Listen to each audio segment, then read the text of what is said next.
How do, folks? This here's the old mountain man talking at you from the backside of this here lake in the hills of Arkansas. Well, I recently got in a couple of fire steel orders for which I am very grateful.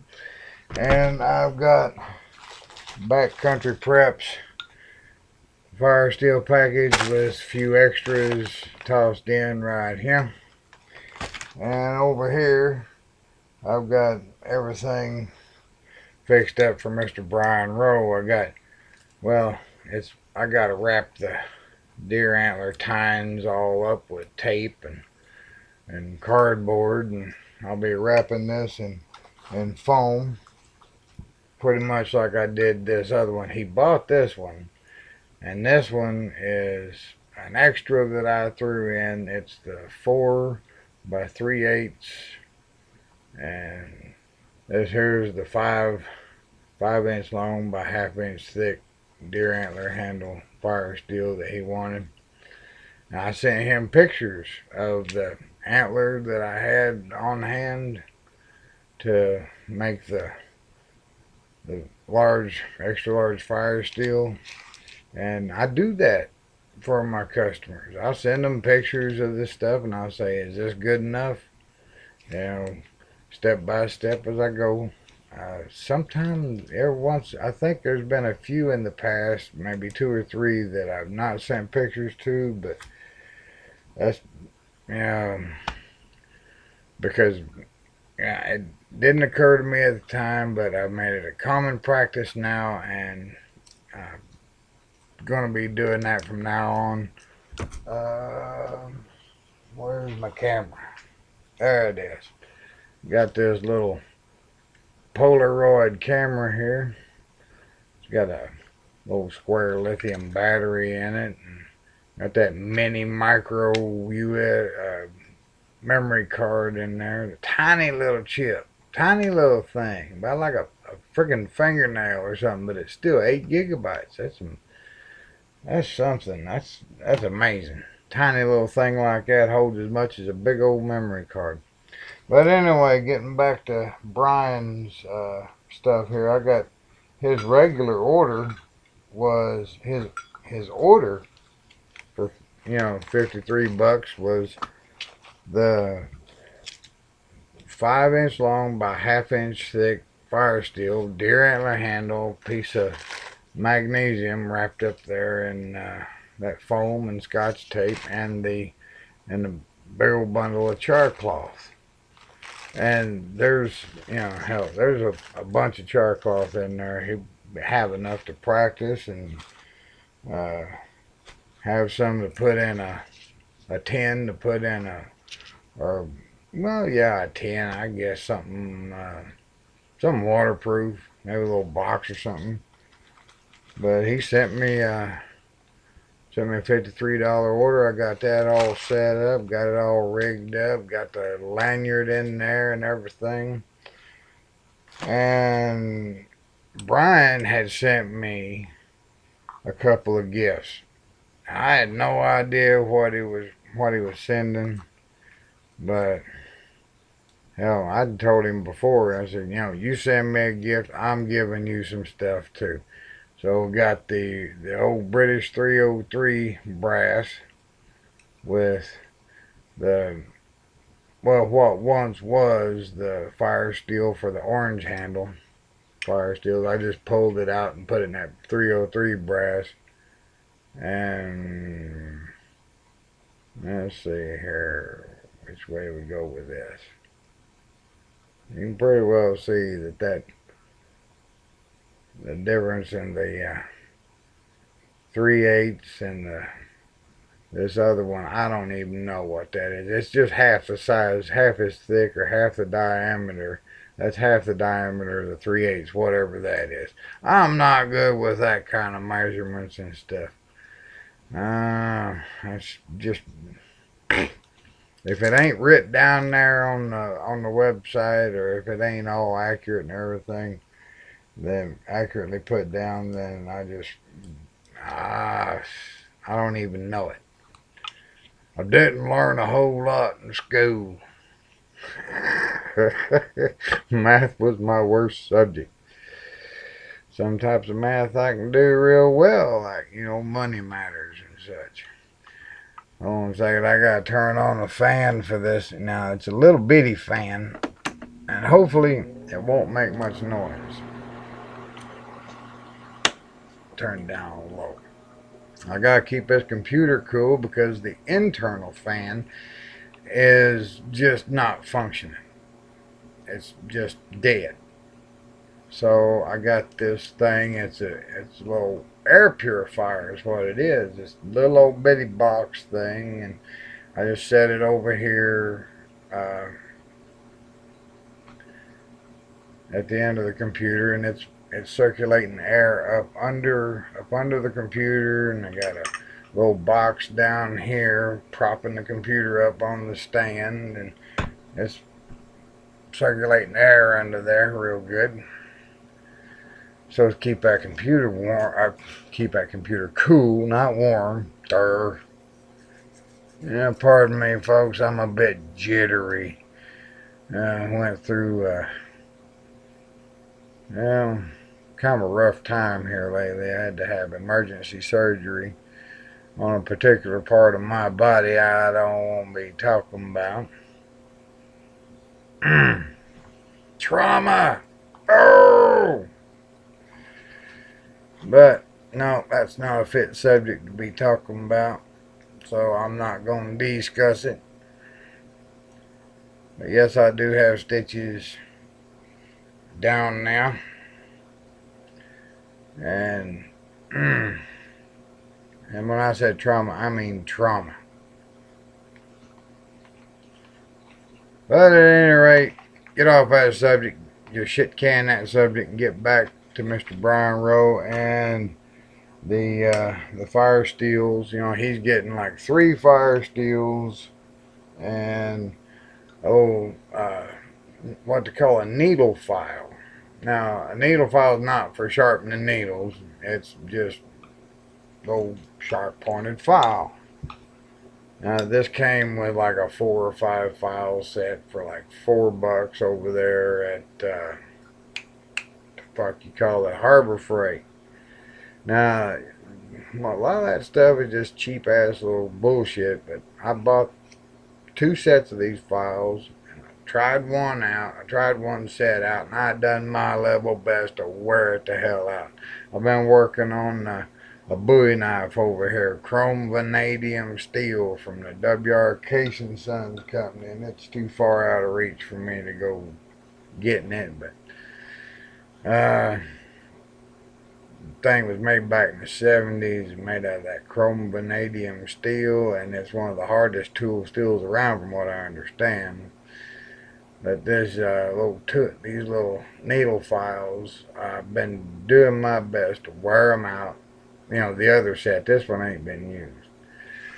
But I was explaining to Brian, I was going to put in that little file there to go with his magnesium so he can get those ultra fine filings to get down into little cracks and crevices and nooks and crannies of a piece of maybe charcoal, old charcoal from a fire that died out. You carry around a few pieces of charcoal, you rake off you file off some of them shavings, get it in that coal real good, hit it with a spark from your ferro rod, you flicker around and you get to blowing on that, and you get that coal going, and you as good as got a fire going. You just take your time, take it easy, don't get in no rush, don't get in no hurry. Add a few little old bitty toothpick like twigs, little bitty twigs, and just build up from there. It takes some practice. I ain't gonna lie about that. And there's times when I get so frustrated with that mess, building fires. Yeah, I get frustrated with it. But I just keep going until I get one built. Persistence is the key. Be persistent. Stick with it, in other words. Now I'm going to send Brian a couple of tins of my favorite drawing salve. I use this on every wound that I think might take a while to heal up. And this stuff is not only a drawing salve to draw out infection, I use it as just an all-purpose general healing ointment for anything. You got a tick bite, you worried about tick fever, Lyme disease, whatever, you smear some of this on there, it'll pull all that out of there and heal that up. I'm not going to guarantee. Now, it just depends on how long that tick's been on you. And I know I got a buddy here on YouTube, Land Shark. He can tell you all about Lyme disease. The man had it for a long damn time. And hopefully he's over that. I don't know. But he's taking these shots, this thick white goop, and he said he felt like he had a brick of lead in his ass after he had that shot. Brian, yeah, buddy, I got you 3 fire steels, a piece of that cylindrical magnesium anode, and your char cloths, your drawing salve, needle file, and I've got to come up with some other things because that's a big damn envelope. That scotch, it's a scotch plastic bubble wrap thing, real durable. That's what I buy to ship my orders out to my customers. Yeah, and I just sent Brian a picture of all these things laid out here on the floor and put a list of everything that was there. And yeah, that's right, I ain't wearing my ear jewelry today. I ain't got my usual necklaces and stuff on. That was because, you know, I didn't bother putting that stuff on after I got out of the hospital. And I was only in surgery a couple hours, and they got me right back out, my feet on the bricks, and I went home. Well, my brother brought me home. But anyway, backcountry preps. I got your, as I said before, got your stuff all packaged up here, ready to go with a few extras. Brian, I got your stuff all packaged, ready to be packaged up with a few extras, and I'm gonna go out there to the trailer, out to the camping trailer, and see if I can dig out a few more things, you know, pilfer around here or there, see what I can see, toss in some more things. Really enjoyed talking with you, Brian, on the telephone here the other night. Good to get to talk with one of my subscribers and really enjoys the videos. You know, same with Franny and Kurt, but I haven't got to talk with them. Poor Kurt been having health issues. He's been having some health problems, and I've been praying for you, Kurt. You hang in there, buddy. But I mentioned a while ago that Brian had sent me a couple of gifts. Now, I got where's that? I know that knife over here. Yeah, there it is. It's 2 knives. Oh boy. This here's a skinning knife. Boy, look at that. Ain't that a skinning knife? Big old thick blade. You know, well, not big, but it's thick, chunky slab of steel. That's about like, you know, a certain grade of Damascus, or maybe a Damascus blend. But there's definitely a Damascus pattern I'm seeing on this side here. If I can get that light to reflect off of it just right, maybe that'll show. Yeah, a little bit, but not as good as sitting here looking at it. Well, that little booger shaped just right too. You get that hide pulled up, and you get that, and you got the membrane that holds the hide to the carcass. And you just go to cutting at that, just swiping at that little membrane, and just keep the tension tight on the hide, and pulling up, and that hide will just come right off. You got a good sharp knife like that to skin with, by golly, that's a skinner, boy. I'll tell you, that's a skinner.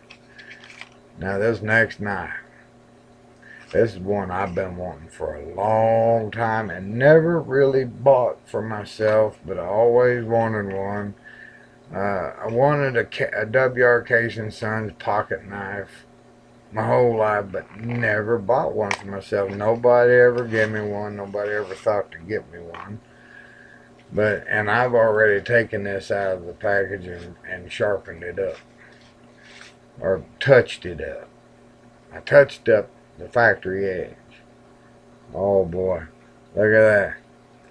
Chocolate brown scales, and those stainless steel bolsters. Man, they just catches that light and just, oh boy, that is beautiful. That is beautiful. The W.R. Case & Sons Trapper. The Trapper. There you got a skinning blade. And there's your whittling blade. You know, whittling, utilities, whatever. But there's that upswept tip right there. That's your skinning blade. Oh boy. I'll tell you what. Right now. You get a little bit of spit going now. Just take that.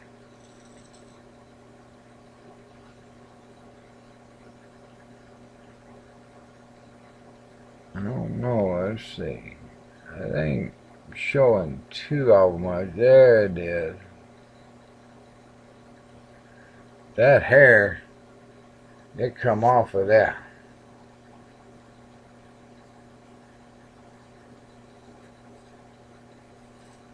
And yeah, I do know what I'm doing. I ain't gonna be cutting myself.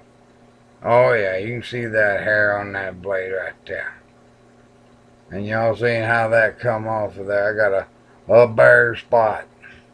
Got a big old bare spot. Yeah.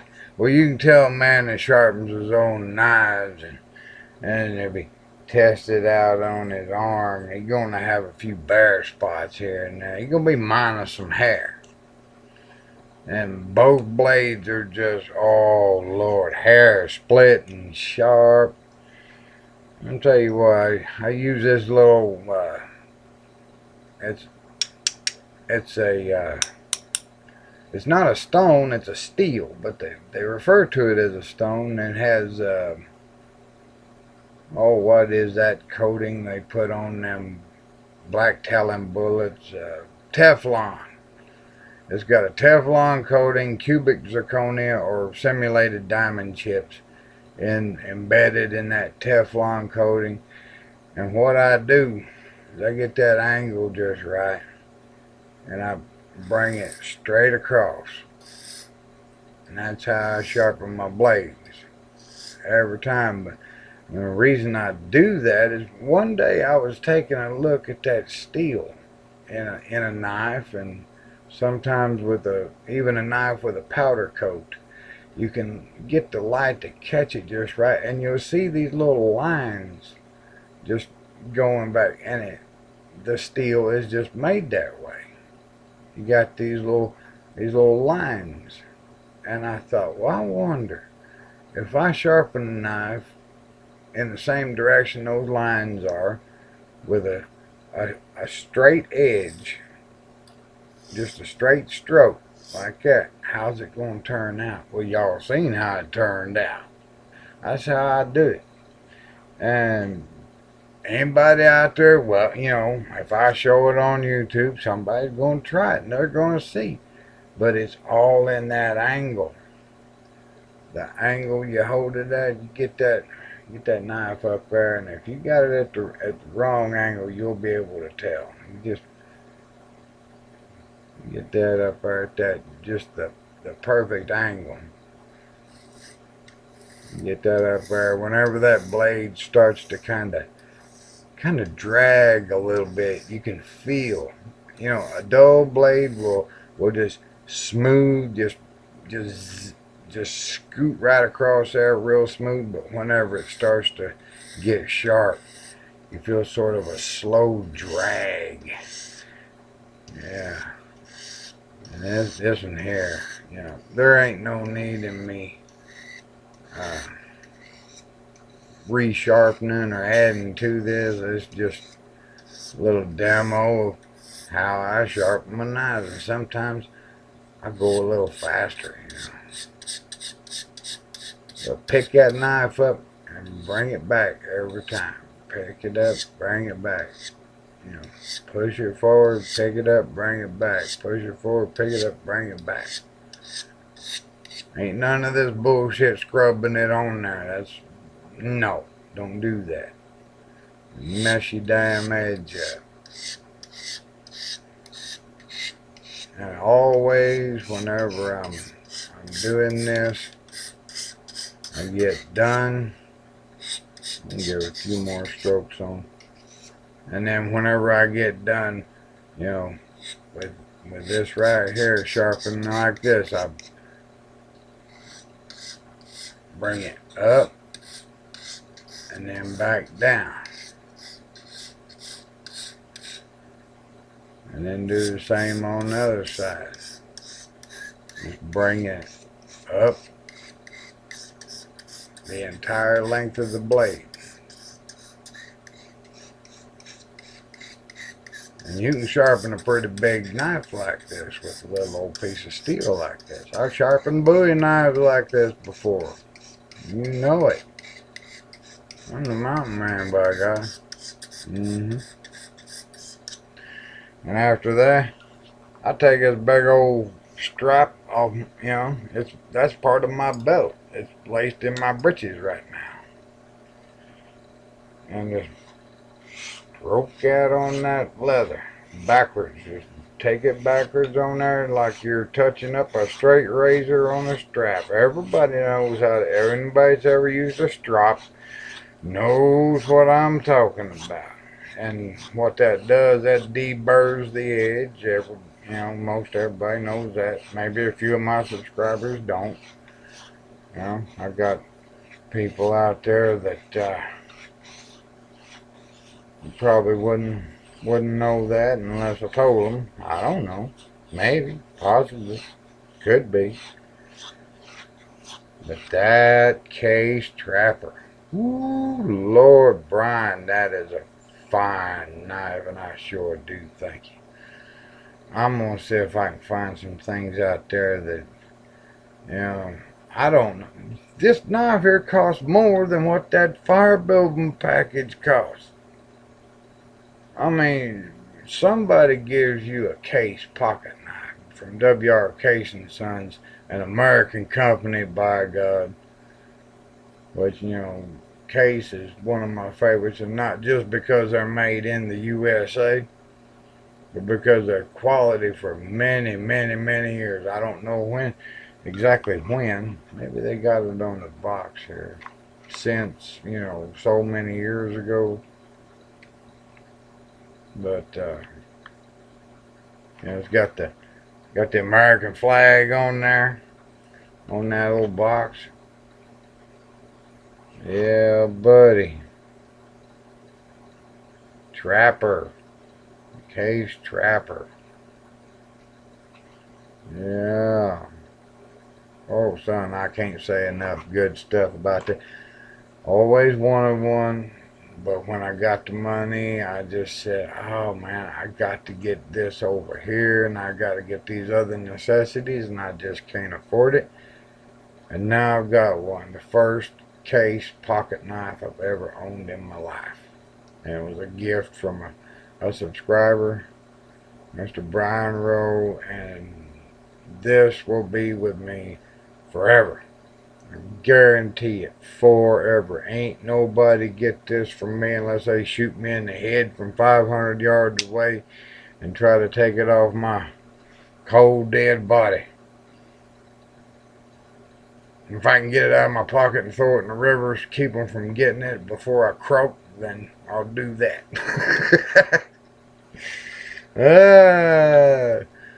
But, you know, you get popped in the gourd with a high-powered rifle, ain't a whole hell of a lot you can do. Oh, but, yeah, I'm one of these wild outfits. I come up with some wild stuff. I don't know anybody that would...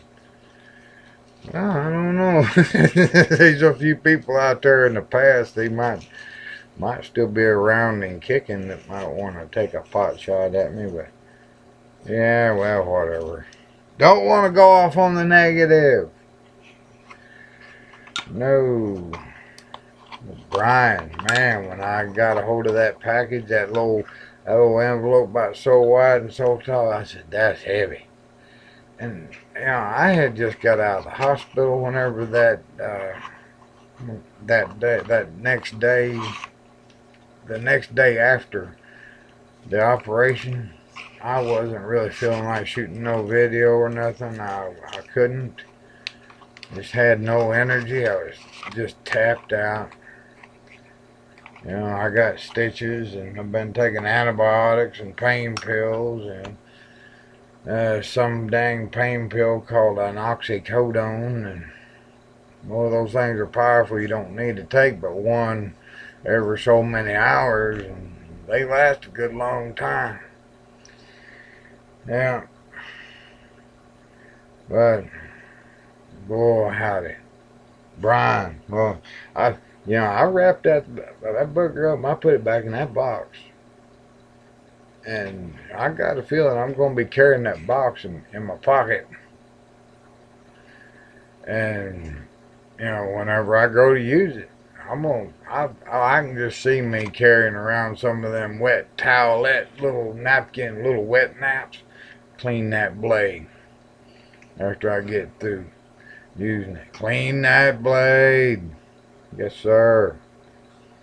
I'm taking care of that knife. Somebody gives you a case knife, you best take care of it. If that person thinks a lot of you, they give you a WR casing knife. Now, I got an old timer over here, old timer pocket knife. It's carbon steel. And this one here, it reads chrome vanadium.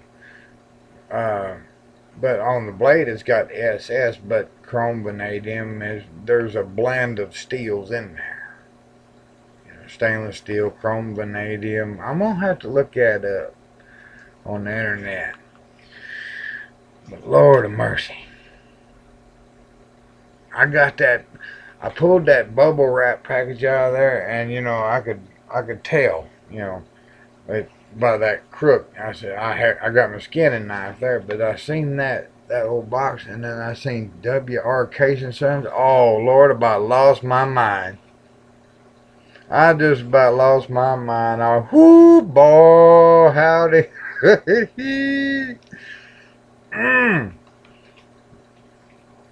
Case pocket knife. Yeah, buddy. My old daddy, he used to love a good knife. He had a Puma that he said he was spoiled on. I don't know. Pumas I reckon they're good knives. I almost got my guts cut out with a Puma once. Yeah. Old feller said he was going to let his Puma do his talking. Well, whenever I come out with that old leaf spring Bowie knife, he changed his mind. He changed his mind quick. I come out with the old grandpa is what I called that knife. I called that big old knife, big old Bowie knife, big old honking Bowie knife. Had hickory handles on it, had a big old thick hand guard that come curled down over the knuckles that way, curled up over the back of the hand this way, and then big old blade out there. Got that from one of my mentors, Mr. Cribbs. And that was a fine knife. And unfortunately it disappeared right about the end of my second marriage, so about the time my second marriage ended, so she did something with it. And that made me madder than a shovel full of hot coals, I guarantee you. Yeah, madder than a nest full of shook up hornets. I was mad. But I couldn't do nothing about it. You know, what could I do? You know, as a woman, you know, women do spiteful, mean things, and she knew what that knife meant to me. I'll tell you what, that old knife come out. That old boy had that little Puma pocket knife unfolded, and I come out with that about that 14-inch blade. It's kind of like that Crocodile Dundee scene. You know, that's not a knife. That's a knife. Except I didn't spout that line. I said, you know, I didn't really say anything that night. You know, just brought that knife out, and he just turned around and walked off. Folded his knife up, put it in his pocket, and walked off.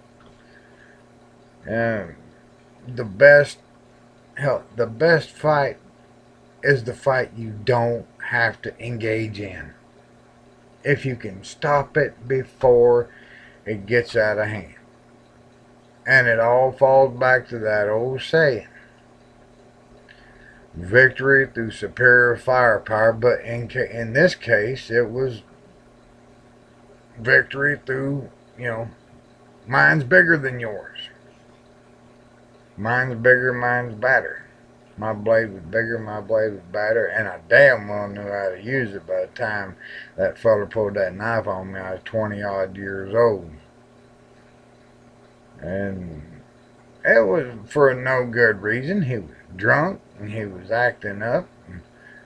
I was talking with a buddy of mine, and he thought I was talking, the drunk thought I was talking about him, and he come over there starting shit, and whoops that knife out, and I take mine out, and he just goes, ah, and walks away, folds his knife up, and puts it in his pocket. The best fight is the one you don't have to engage in. If you can stop it before it starts, do it. It's always a smart thing. That way nobody gets hurt. Nobody's got to go to the hospital. No one gets killed. And then you don't got no paperwork to fill out, and you don't got to explain to a judge why you laid some feller's guts out on the pavement or out on the ground somewhere or some damn thing. I've led a rough life. I got some stories, but I don't go telling them all the time, and I'm telling this one a bit late in the video, and ain't a whole lot of people watches my videos all the way through. Some of them do, some of them don't. But I don't really consider myself to be a badass. I don't. I'm just a peace-loving old country boy. I love my peace and quiet, and I love to, be out in nature. But today it's raining. I got to shoot inside. I'll put that in the video description so, folks will maybe understand. But I say I'm peace loving and all, but back down just doesn't really enter into my vocabulary. The words back down, back off maybe. If I see that somebody's willing to walk away, I'm not going to push it. I'm not going to, I'm not going to call them names and provoke them. I'm going to let them go. Like I did that one fella. He just folded up his knife. He just threw his hands up, made some fucking noise with it, like he just this ain't worth it. And he walks off, folds his knife up, and puts it in his pocket. That was the best dang fight I never got into. How's that sound? The best fight I never got into. The best fight you never get into is the best fight. Yeah, and that's something that Mr. Cribbs taught me. Mr. Cribbs was a very wise man, and God bless him. He taught me, you know, some unwritten rules. And really, there wasn't no list of rules in his school of life that I attended for, from the time I was 12 years old up to, when I was in my 20s. I still went to Mr. Cribbs for advice, and I would still go to him today. If I could get him on the phone, find his phone number, give him a call one of these days. And if his boys are watching, I reckon they might be. Y'all tell your dad that, I remember all them lessons.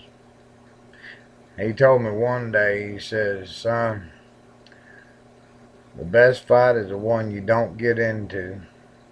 And it's always wise to know when not to use your knife and when not to use your gun.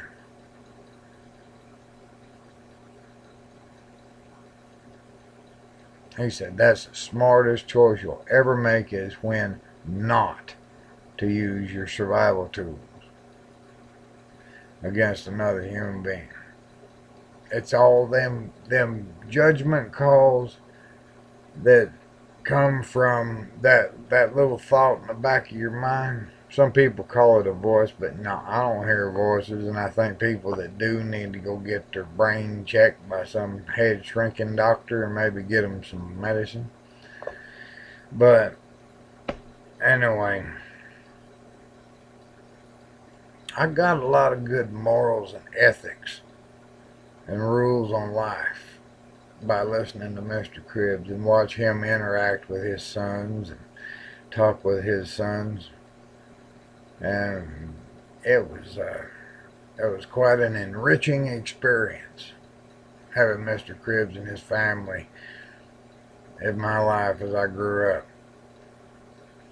And I'm a better man for it, way better for it, I guarantee. And I look back on those days over in Oklahoma, in that itty bitty town, and I miss it. I miss it at times, but yeah, that town don't hold much for me, but a few people that really know me and a whole bunch that think they know me. Know what I mean?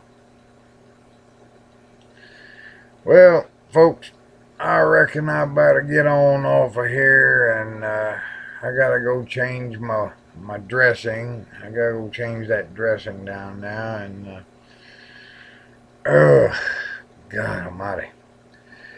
Probably have to take another pain pill here in another 3.5 hours. It's 8:51 a.m. here in the hills of Arkansas in the central United States.